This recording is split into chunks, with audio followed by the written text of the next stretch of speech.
Bonjour à toutes les frères et sœurs en Jésus-Christ dans le monde entier.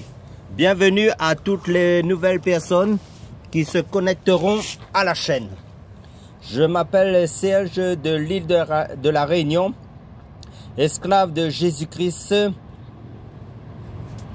Notre message sera selon le livre de 2 Corinthiens chapitre 3 verset 6, car la lettre tue mais l'esprit vivifie.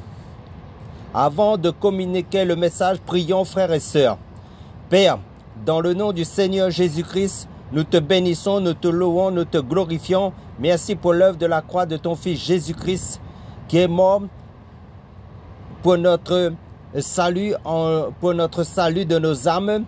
Bénis tout un chacun qui écouteront ce message, illumine les yeux de nos cœurs, ouvre encore notre esprit pour saisir les merveilleuses choses d'en haut en Christ, pour laquelle tu nous as créés, pour l'édification de notre âme, de notre esprit, en Jésus-Christ, ô mon Dieu, mon roi, par ton Saint-Esprit, dans la continuité de tes saintes écritures jusqu'à la fin de nos vies, Seigneur, car tu dis dans ta parole, Seigneur, l'homme ne vivra pas de pain seulement, mais de toute parole qui sort de la bouche de Dieu.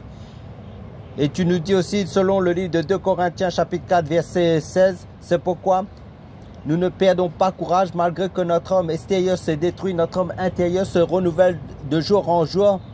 Seigneur, en ton Fils Jésus-Christ, dans la parole de Dieu, notre nourriture spirituelle, pour ta gloire, Papa, dans le nom puissant du Seigneur Jésus-Christ. Amen. Comme je l'ai dit, d'après le livre de 2 Corinthiens chapitre 3 verset 6, car la lettre tue, mais l'esprit vivifie. Selon notre message du jour, cela signifie quoi? Dieu nous donne un parallèle entre la loi de Moïse qui n'a jamais amené la vie et de l'esprit qui vivifie, c'est-à-dire de Jésus-Christ qui donne la vie. Car la parole de Dieu nous dit, celui qui a le Fils a la vie, d'après 1 Jean chapitre 5 verset 12. Et l'évangile de Jean chapitre 3 verset 36 nous déclare, celui qui a le Fils a la vie éternelle, celui qui n'a pas le Fils n'a pas la vie, mais la colère de Dieu demeure sur lui. Donc la loi de Moïse n'a jamais amené personne à la vie. Parce que la parole de Dieu nous dit, car la loi a été donnée à Moïse, mais la grâce et la vérité sont venues par Jésus-Christ, d'après l'évangile de Jean chapitre 1 verset 17. Et le livre de Romains, la lettre aux Romains nous dit, car Christ, chapitre 4, 10 verset 4, car Christ est la fin de la loi pour la justification de tous ceux qui croient. Donc, la parole nous dit bien que Jésus-Christ, c'est l'abondance de la vie. Car la parole de Dieu nous dit, dans l'évangile de Jean chapitre 10, verset 10, car le Fils de Dieu est venu nous apporter la vie en abondance. Amen. Et cette vie, comme je l'ai dit, se trouve uniquement en Jésus-Christ. Parce que la loi, comme je l'ai dit, la lettre tue qui fait référence à la loi de Moïse, n'a jamais amené la vie à personne. Parce que dans le livre de Galates chapitre 3, il nous est dit, tous ceux qui s'attachent à la loi, c'est-à-dire à la loi de Moïse, sont sous la malédiction. Et la parole nous dit bien, néanmoins sachant que ce n'est pas par les œuvres de la loi que l'homme est justifié, c'est-à-dire la loi de Moïse, mais par la foi en Jésus-Christ. Nous aussi, nous avons cru en Jésus-Christ afin d'être justifiés par la foi en Jésus-Christ et non par les œuvres de la loi, c'est-à-dire de la loi de Moïse. Parce que nul chien ne sera justifié par les œuvres de la loi de Moïse. Amen. La parole est claire. Donc, bien longtemps avant, le temps de la grâce, Dieu avait prédit bien longtemps d'avance que Jésus-Christ viendrait pour nous sauver. Car le livre de Galates chapitre 4 nous dit, lorsque les temps ont été accomplis, Dieu a envoyé son Fils né d'une femme née sous la loi, c'est-à-dire sous la loi de Moïse, afin que nous reçussions l'adoption. Et parce que vous êtes fils en Jésus-Christ, vous avez reçu l'Esprit de Christ.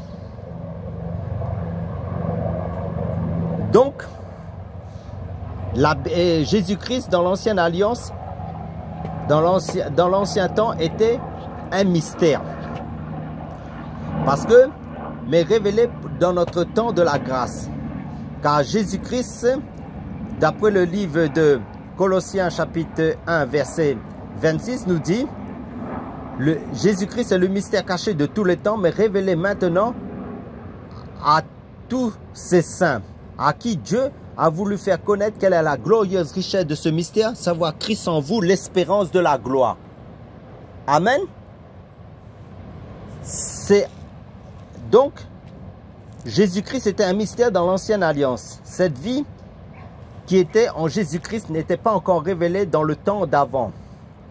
Parce que dans ses souffrances, Job, d'après la lettre de Job, le livre de Job, chapitre 14, verset 14, il nous dit, Job dans ses souffrances disait, si quelqu'un après la mort pouvait revivre, il aurait de l'espoir dans toutes ses souffrances jusqu'à ce que son état vienne à se rétablir.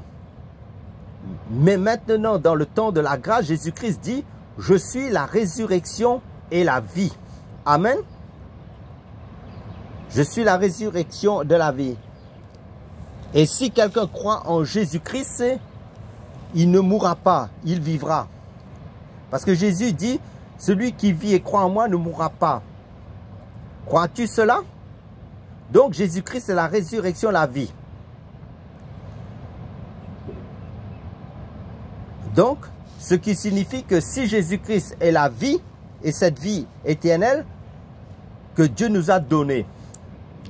Car la Bible nous dit car le Fils de Dieu est venu et il nous a donné l'intelligence pour connaître le véritable. Et nous sommes dans le véritable en son Fils Jésus-Christ, c'est lui qui est le Dieu véritable et la vie éternelle. Et le livre de, ça c'est d'après le livre de 1 Jean chapitre 5 verset 20 à 21.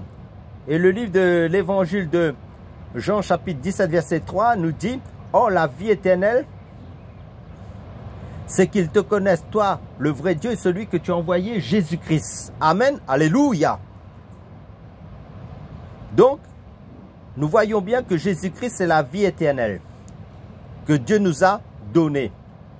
Car nous sommes sauvés, non pas par les œuvres, mais par la foi en Jésus-Christ. D'après le livre d'Éphésiens, chapitre 2, verset 8, qui nous dit, c'est par grâce que vous êtes sauvés, afin que personne ne se glorifie.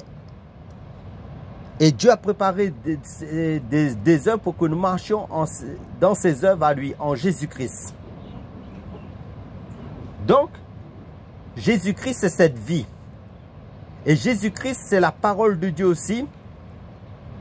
D'après le livre d'Apocalypse, chapitre 19, verset 13. Parce que Jésus-Christ dit dans l'évangile de Jean, chapitre 6, mes paroles sont esprit et vie. Donc, la parole de Dieu, c'est la parole de vie. Parce que l'homme ne vivra pas de pain seulement, mais de toute parole qui sort de la bouche de Dieu. Car Jésus-Christ est venu annoncer l'abondance de la vie qui se trouve en lui-même, qui est la parole de Dieu. Parce que la parole de Dieu nous dit aussi dans 1 Timothée chapitre 2 verset 4, car Dieu veut que tous les hommes soient sauvés et parviennent à la connaissance de la vérité. Et cette vérité, en tant que lecteur de la Bible, qui nous dit dans Jean chapitre 14 verset, l'évangile de Jean chapitre 14 verset 6, Jésus-Christ est le chemin, la vérité et la vie. Et Jésus-Christ ne change pas. Il est le même hier, aujourd'hui, éternellement. Donc, si Jésus-Christ ne change pas, ça veut dire que cette vie est permanente. Et cette vie se trouve dans sa parole, qui est lui-même. Parce que la parole de Dieu nous dit aussi dans la première épître de Pierre, Car toute chair est comme l'herbe, et toute sa gloire comme la fleur de l'herbe. L'herbe sèche et la fleur tombe, mais la parole du Seigneur demeure éternellement. C'est celle qui vous a été annoncée par l'Évangile. Amen.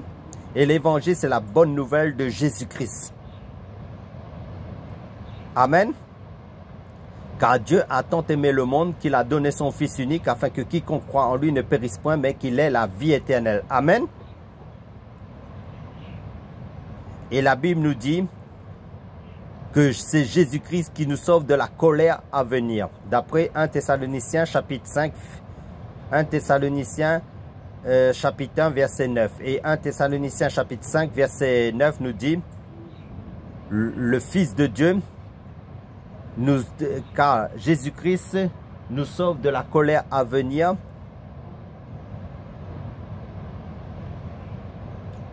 Donc, toutes personnes qui sont en Jésus-Christ, il n'y a plus de condamnation dans la vie de ces personnes.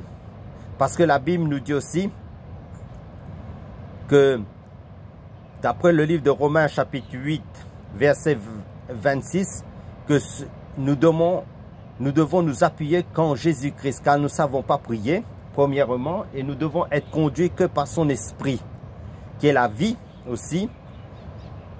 Car la parole de Dieu nous dit dans Romains chapitre 8, versets 26 à 39, de même aussi l'Esprit nous aide à prier, car nous ne savons pas ce qu'il nous convient de demander dans nos prières. Et celui qui sonde les cœurs connaît quelle est la pensée de l'Esprit, car c'est selon Dieu qu'il intercède en faveur des saints.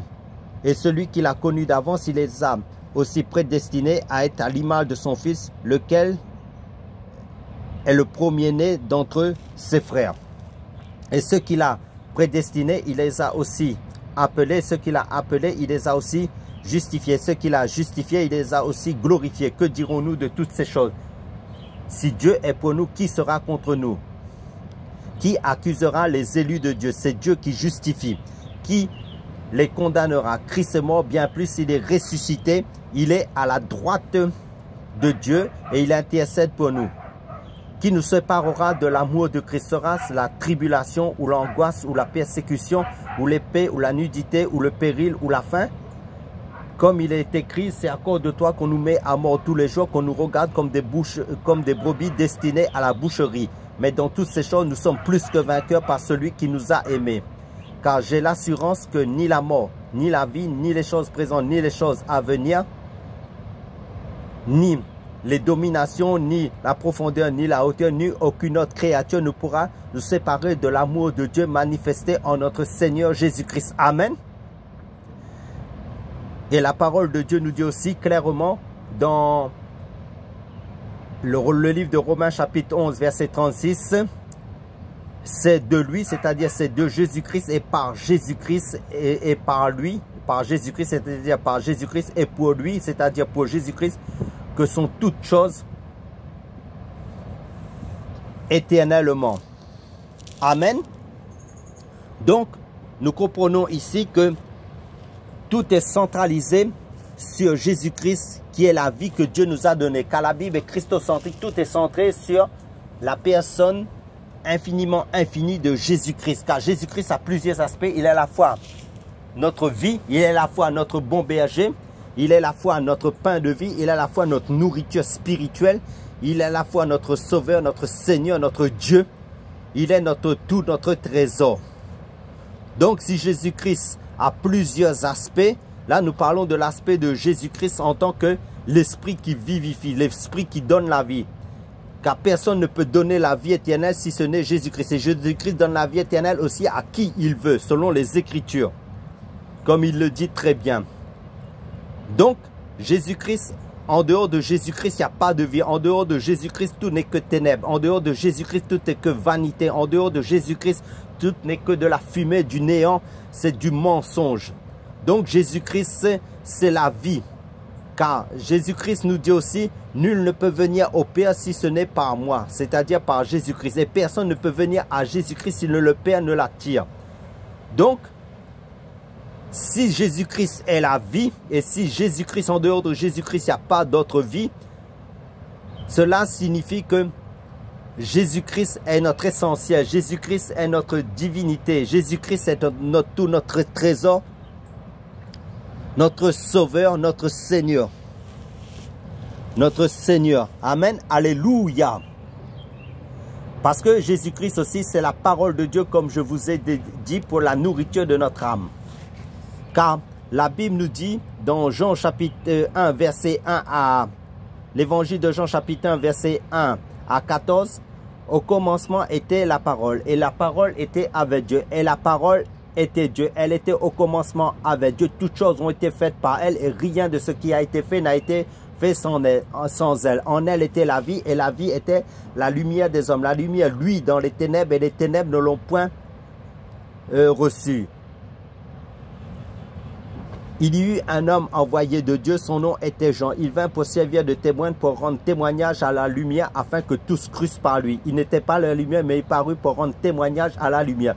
Cette lumière était la véritable lumière qui, en venant dans le monde, éclaire tout homme. Elle était dans le monde et le monde ne l'a point reçue. Elle est venue chez les siens, mais les siens ne l'ont point reçue. Mais à tous ceux qui l'ont reçue, à ceux qui croient en son nom,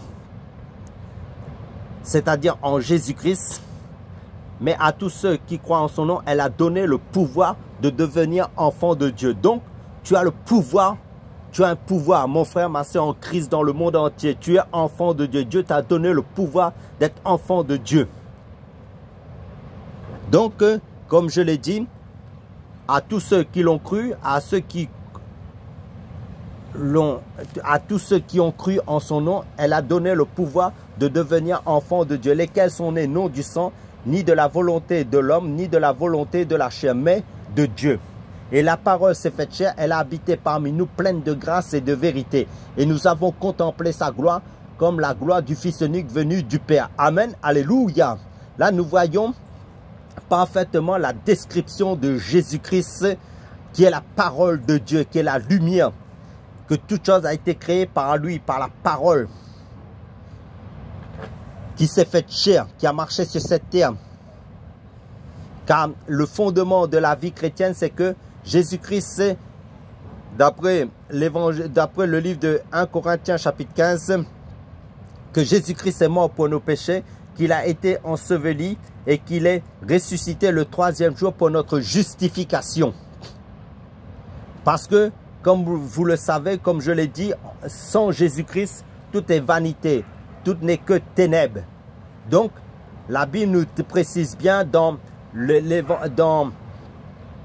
sans Jésus-Christ, en fin de compte, si Jésus-Christ n'est pas le centre de notre vie, nous n'avons pas la vie. Donc, dans l'ancien temps, avant l'œuvre de la croix de Jésus-Christ, le prophète Ésaïe disait, dans Ésaïe chapitre 64, verset 5, nous sommes tous des impurs. Nous sommes tous flétris comme une feuille. Notre justice est comme un vêtement souillé. Nous sommes tous flétris comme une feuille et nos crimes nous emportent tous comme le vent. Et le livre de Romains chapitre 3 verset 23 nous dit très bien que tous ont péché et sont privés de la gloire de Dieu. Mais la solution de Dieu, c'est que malgré que, à cause de l'œuvre de la croix, l'homme est justifié en Jésus-Christ par son sacrifice à la croix, par son sang qui a été versé. Car le salaire du péché, c'est la mort, mais le don gratuit de Dieu, c'est la vie éternelle en Jésus-Christ, d'après Romains chapitre 6, verset 23. Donc, seulement Jésus-Christ est notre sanctification. Seulement en Jésus-Christ que nous avons la sanctification et la paix en Dieu. Et nous devons croître, grandir dans cette vie en abondance qui se trouve en Jésus-Christ, dans sa parole. Et nous affectionner à la parole de Dieu. Et la parole de Dieu, comme je vous l'ai dit, son esprit est vie. Donc, celui qui s'affectionne, nous affectionnons aux choses de l'esprit, aux choses d'en haut, d'après Colossiens chapitre 3. Pour que cette abondance de cette vie, nous soyons submergés par l'abondance de la vie qui se trouve en Jésus-Christ dans sa parole.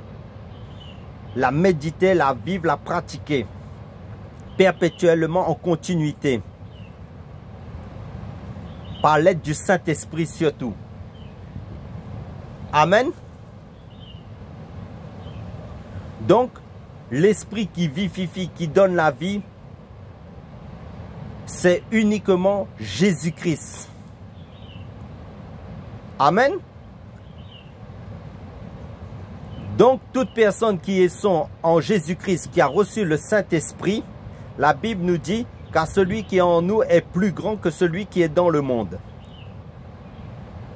Là, nous voyons que les enfants de Dieu, d'après le livre d'Éphésiens chapitre 2, verset 6, nous dit que nous sommes assis dans les lieux célestes en Christ. Et que nous avons reçu le pouvoir de devenir enfants de Dieu, comme je l'ai dit dans le livre de l'évangile de Jean chapitre 1, qui nous décrit bien cela. Et nous devons garder notre positionnement, notre identité en Christ dans cette vie, en abondance en Christ. Et toujours nous alimenter de Christ, de nous abreuver de Jésus-Christ, de cultiver cette vie en abondance en Christ par l'aide du Saint-Esprit dans la parole de Dieu. Parce que la parole de Dieu nous dit dans l'évangile de Jean chapitre 14 verset 21, « Celui qui a mes commandements et qui les garde, c'est celui qui m'aime. Et celui qui m'aime sera aimé de mon Père. Je l'aimerai et je me ferai connaître à lui. » Là, c'est ce Jésus-Christ qui nous parle, qui nous fera connaître à lui, mais par son esprit. Car Jésus-Christ, c'est l'esprit qui vivifie. Dieu est esprit et Dieu veut qu'on l'adore en esprit, en vérité, d'après l'évangile de Jean chapitre 3. Donc, nous sommes des esprits remplis de la vie divine, qui est la parole de Dieu, qui est l'abondance de la vie céleste, que Jésus-Christ est venu nous apporter, car l'homme ne vivra pas de pain seulement, de toute parole qui sort de la bouche de Dieu. C'est vrai que l'homme physique a besoin de la nourriture physique, biologique pour le corps physique, mais l'homme spirituel a besoin de l'homme spirituel a besoin de la nourriture spirituelle. Ça veut dire des choses divines, des choses de Dieu, car Dieu nous a créés à son image. Et l'image de Dieu, c'est Christ, l'homme parfait qui a marché sur cette terre, qui est venu nous révéler le vrai Dieu. Et c'est Jésus-Christ lui-même, en fait. Car la Bible nous dit, dans Ésaïe chapitre 9, verset 5, « Car un enfant nous est né, un fils nous est donné, la domination reposera sur son épaule. On l'appellera admirable, conseiller, Dieu puissant, Père éternel, prince de la paix. » Là, nous voyons les aspects variés de Christ aussi. Notre Dieu. Donc, Jésus-Christ, c'est l'esprit qui vivifie, qui donne la vie, qui nous alimente, qui nous abreuve. Car Jésus-Christ a dit dans sa parole, d'après l'évangile de Matthieu chapitre 16, « Je bâtirai mon église, et les portes du séjour des morts ne prévaudront point contre elle. » Donc nous sommes l'église de Christ bâtie par Jésus-Christ, par son esprit et par sa parole, que lui-même bâtit son église. Donc avec les matériaux de la parole de Dieu, la parole de l'évangile pur, par le Saint-Esprit, pour être une habitation en esprit, d'après le livre d'Éphésiens. Donc nous sommes des esprits dans un corps de chair, en Christ. Régénérés en Christ, renouvelés en Christ. Et la parole de Dieu nous dit dans Romains chapitre 12, verset 2 plutôt, « Ne vous conformez pas au siècle présent, mais soyez renouvelés dans l'intelligence afin que vous discerniez quelle est la volonté de Dieu, ce qui est bon, agréable et parfait. » Et tout cela se trouve dans les saintes écritures de Dieu. Il faut la méditer, la manger pour connaître de plus en plus Jésus-Christ, pour connaître les différents aspects de Jésus-Christ, pour être cette habitation en esprit, pour être vivifié de l'esprit de Christ dans sa vérité perpétuellement, en saturation, en immersion dans la parole de Dieu, car nous sommes des êtres spirituels nés de nouveau en Christ, renouvelés en Christ, dans la croissance spirituelle, dans la maturité spirituelle, pour grandir, pour croître perpétuellement de cette abondance de la vie en Christ. Amen. Pour conclure notre message, prions frères et sœurs. Père, merci pour ta grâce. Merci pour ta parole de vérité, notre vie qui est Jésus-Christ. Merci Seigneur de nous édifier, de nous former, de nous façonner à l'image de ton Fils Jésus-Christ. Chacun des membres du Christ qui est l'église du Christ pour ta gloire Seigneur. Merci pour l'abondance de la vie en Jésus-Christ, dans la vie de mon frère, de ma soeur, dans le monde entier qui est le corps du Christ. Pour ta gloire Seigneur. Merci de nous amener aussi à communiquer cette vie Seigneur, à encourager, à fortifier dans la persévérance en Christ, mon frère, ma soeur, dans le monde entier, tout un chacun, Seigneur, là où ils se trouvent dans le monde entier, Seigneur, pour annoncer l'évangile pieux de Christ, cette vie en abondance en Christ, pour ta gloire, Papa, dans le nom de Jésus-Christ. Amen.